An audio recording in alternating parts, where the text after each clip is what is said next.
Православное кладбище в Ленинском районе Грозного. В преддверии Пасхи ежегодно сюда съезжаются десятки верующих христиан. Любовь Лихова и Валентина Кирина приводят в порядок надгробные плиты и ограды на могилах своих родных и близких. У нас два кладбища, которые мы посещаем, в Октябрьском районе и вот здесь на консервном заводе.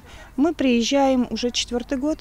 Мы хотим выразить благодарность за то, что не забывают тоже, что эти кладбища тоже нуждаются в уходе. И мы благодарны тем людям, которые здесь приложили труд и усилия. Каждый привез с собой строительные материалы и необходимый инвентарь. Уже через пару часов территория кладбища стала чистой и ухоженной. Мы разыскиваем наших людей по интернету, в сети, в основном в социальных сетях. Связываемся, есть многие контактные телефоны, есть у нас свои активисты. Нанимаем автобусы, транспорт нанимаем. И со Ставропольского края, с Краснодарского, Ростова выезжают автобусы и по заданному маршруту приезжают сюда на уборку кладбища.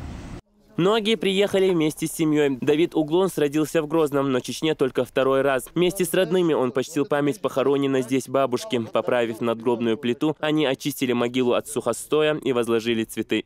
Маленький был, когда уехали, но все равно чувствую что-то родное здесь. Приятно приезжать, смотреть на людей, на чеченцев. То есть все чувствую, как родные все. Приятно находиться тут, конечно.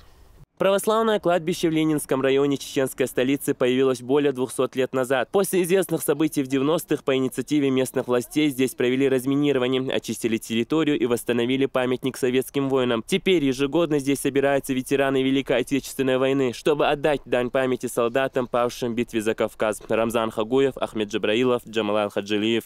Новости.